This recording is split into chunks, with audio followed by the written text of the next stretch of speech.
Every year, I think most people know Business Facilities Magazine. They rank states according to various vitality and vibrancy in certain industry sectors. 2 years ago, we ranked 10th in terms of where we ranked in the biosciences. Last year, we were 9th. This year, we're 5th. I am reminded here of a Wall Street Journal article in 2004 that took a look at the various state technology development initiatives in the biosciences. And I will loosely quote this, I'll probably get it wrong, but it went something like this. Even Kansas is in the game with the new Bioscience Authority. Sort of the implication being, good luck, we'll see where that goes. We're particularly proud of this, not just because of the ranking, but also because of the relative positioning within these other states. I'll mention just for context here what this means for us and really what the KBA is doing. I think the KBA is a very important part of some of those big numbers in terms of the goals we're trying to accomplish, of the outcomes that we have accomplished, and of course the relative ranking and positioning of our state. Really substantial progress in a relatively short period of time. I mentioned the funding mechanism is a key part of the KBA. And I mentioned that, at least to our knowledge, there's no other state in the union that has something quite as unique and quite as innovative as the KBA's funding mechanism. When I say it's innovative, effectively, the state has created a statewide TIF. And the beneficiary of the TIF is the Bioscience Authority. And of course, we are investing the proceeds, the income from that TIF into the biosciences. Effectively, how the mechanism works is the state defined a series of NAICS codes, industry classification codes, that are deemed to be the biosciences, and I'll get into what those are here in a second. It capped the state withholding tax in those NAICS codes in 2003. Any incremental growth in those NAICS codes, any incremental growth in state withholding tax in those NAICS codes flows into a fund managed by the authority. To be clear, it's not all of it. 95% of the growth flows into a fund managed by the authority. 5% goes back to the state's general fund. Now, I'll stop here and simply state that we don't get $581 million all at once. We get it over time. And we only get money if, in fact, the biosciences are growing. And I will maybe pause here and maybe take this a bit further. This is a real discipline. If you're not moving the needle in terms of job creation, we're never going to get to the point where we pick up these funds. We receive payments from the state treasurer on a quarterly basis. We don't. We're sunsetted. We're sunsetted at $581 million. So, as you can imagine, it's not something that just goes on and on and on and on. Now, in terms of the actual graphical depiction of this, and I guess that's not really looking quite as clear as I thought it would, this is really how it works. So the baseline is set, again, in bioscience NAICS codes.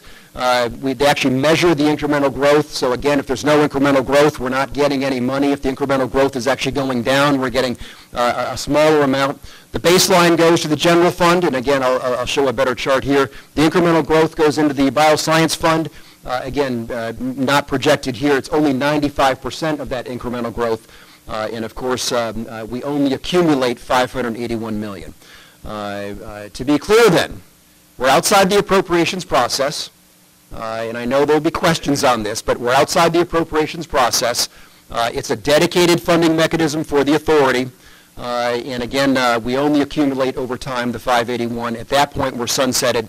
And it's really up to the Kansas legislature or others to determine if we or if they should continue doing something like this in the future. Now, a question that I was asked by Brian to address, and I must confess, Brian, I had to go back real deep to find this chart. So, and I don't think very many people have seen this, even in the state of Kansas, let alone outside the state of Kansas. But Brian said, gee, graphically depict, if you can, just what the baseline looked like. And of course, the projected accumulation of quote-unquote income into the fund. So A few relevant and rather important points here that may not be entirely obvious. You can see in 2004, the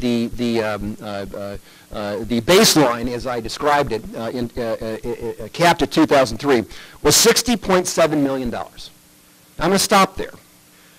These projections are projections.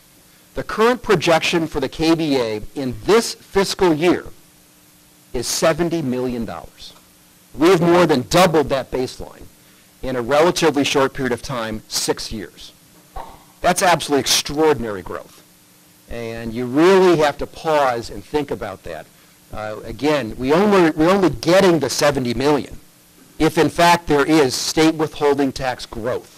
Again, a very, very important point and an extraordinary discipline in terms of how the Bioscience Authority actually invests its funds.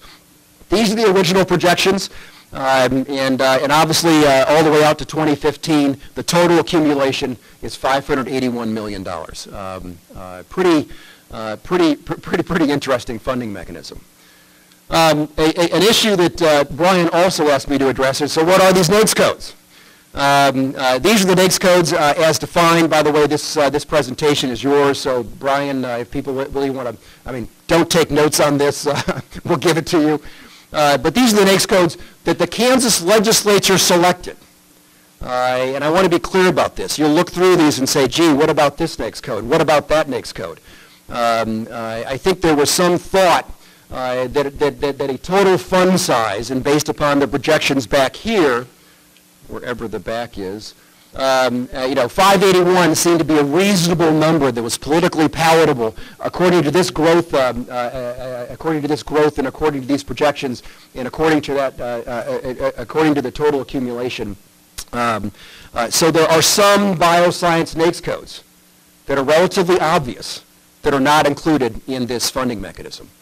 There's actually one that is not so obvious, and that's hospitals. Hospitals are actually included in here, and then in addition to that, which is not, I don't believe referenced explicitly, no it's not, is there's a baseline for total employment inside academic institutions in certain bioscience research areas, baseline set in the very same year, 2003, any incremental growth in the total research base, employment base obviously, is captured. I will just tell you that's relatively small and insignificant contribution to the total accumulation of funds here. We have a somewhat unique clause in the statute which allows us to define a company that may have many other operations as a bioscience company. And we can go then to our Secretary of Revenue and effectively petition them on behalf of the company to be included in our calculation. But to be clear, that's not the inclusion of an entire NAICS code. It's just that company and just the contributing element of that company related to the biosciences. We have actually used this very infrequently. I want to say probably no less than 10 times. Continuing with issues that Brian asked me to address. He really put me on the spot here. So, this is all great, but, how's it really working? Well, first off, in the very first year, interesting enough, they had to rejigger the NAICS codes. And again, back to this, big long list, which I will give you, they took some out and they added some in. And again, that was based upon projections of how quickly or how much we'd accumulate and over what period of time. We've accumulated $160 million to date.